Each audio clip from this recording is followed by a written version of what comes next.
14 জানুয়ারি 2026 Babanpur Kalyani highway পার্শ্ববর্তী পঞ্চবটি মন্দির প্রাঙ্গণ থেকে চ্যানেল আনন্দের একটি প্রতিবেদন। মকর সংক্রান্তির পবিত্র দিনে অনুষ্ঠিত হলো বাস্তু পুজো।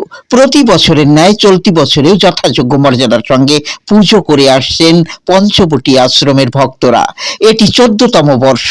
মা কালী, শিব ও গণেশ পাগলের পৃথক পৃথক মন্দির রয়েছে।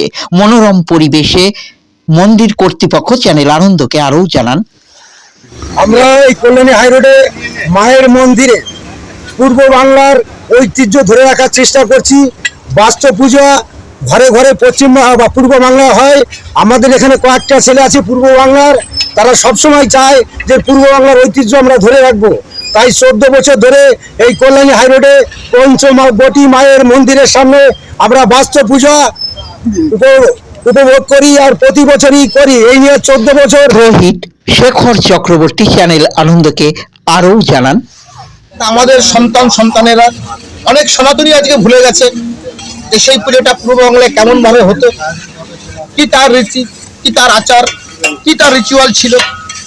আজকে আমরা এই পঞ্চবটি আশ্রমে শ্যামা মায়ের মন্দিরে আমরা সুন্দরভাবে 14 বছর ধরে সেই পুজোটা আমরা করতে চলেছি। সুব্রত খেপা আরও জানান চ্যানেল আনন্দকে। তো ভক্তরা আমরা অনেক কষ্ট করে মায়ের মন্দির করেছি, তো আমরা এই সবে আমরা পিলার দিয়েছি। তো সকল ভক্তরা থেকে আমার মন্দিরে আসো, তো আমাদের পরবর্তী আমার ছাত্রা দিতে পারি মন্দিরে, হচ্ছে ব্যাপার।